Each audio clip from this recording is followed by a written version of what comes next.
Welcome back for the last little bit of uh, implementing a hull.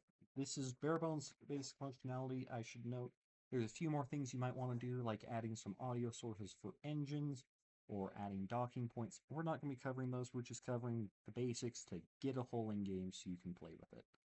Um, so the next thing we need to do is add a hull volume script to our main prefab. What this is going to be used for is determining aiming. So we're going to come back to this in just a sec.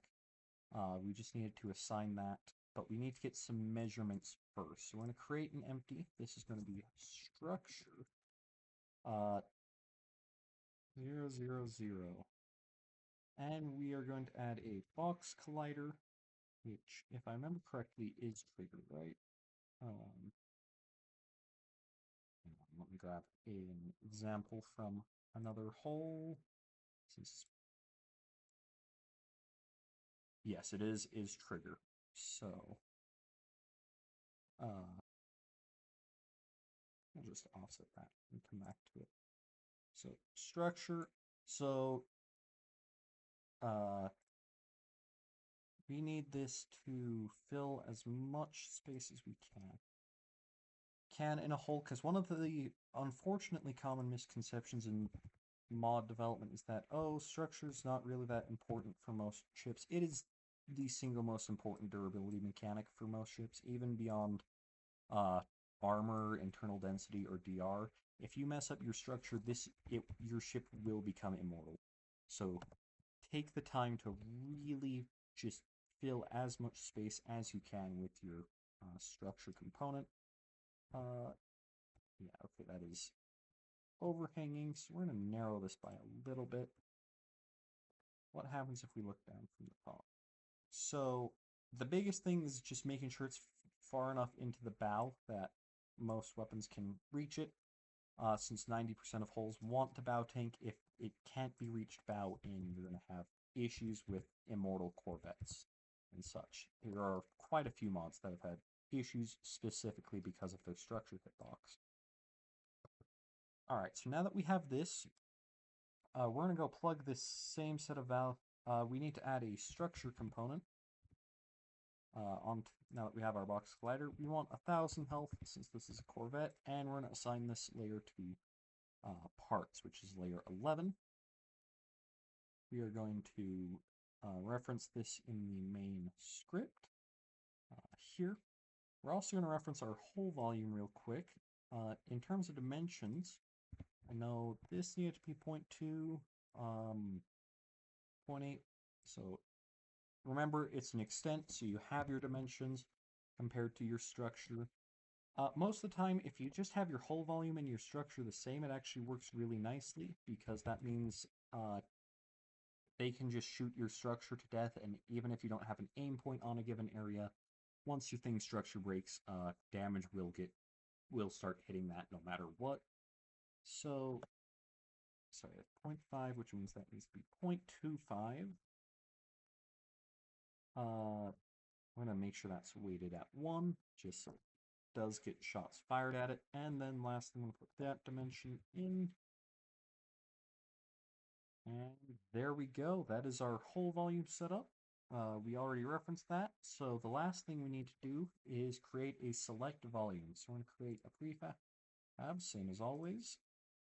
I'm going to drag it up here. I remember that needs a dynamic visible hierarchy and a box collider. So fairly simple set of stuff. We're going to select volume.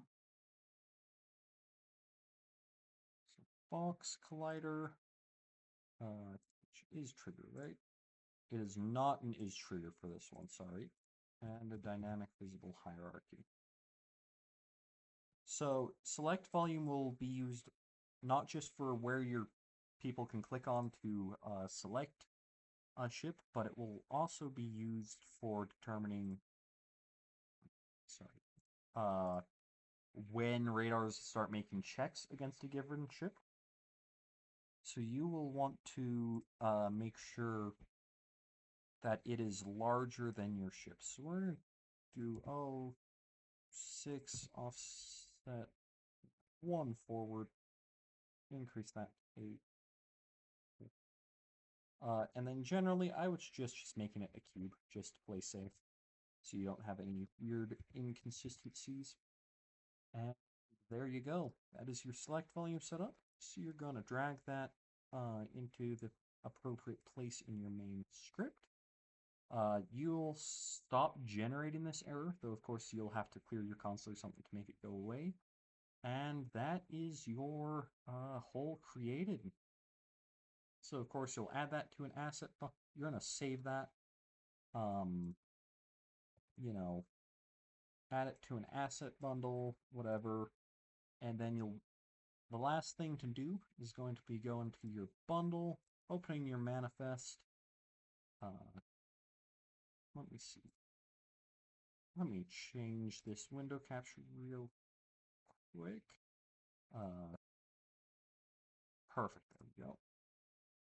So you're just going to go to your manifest. You're going to make sure you have this holes section, and then you're just going to create a standard entry, just like you would with a component or something similar. So we're going to just copy one of the existing ones because I don't want to type it all out. I want to copy the path, paste it in here real quick. Assets bundle, all that. This is going to be... We're going to save that, and there we go. We can build asset bundles, and that will let us put our hole in-game. You'll probably have to do various forms of debugging, just part of making your first hole. But this should get you in-game in full, and you can do that little bit of debugging, and you'll now have a hole to play with.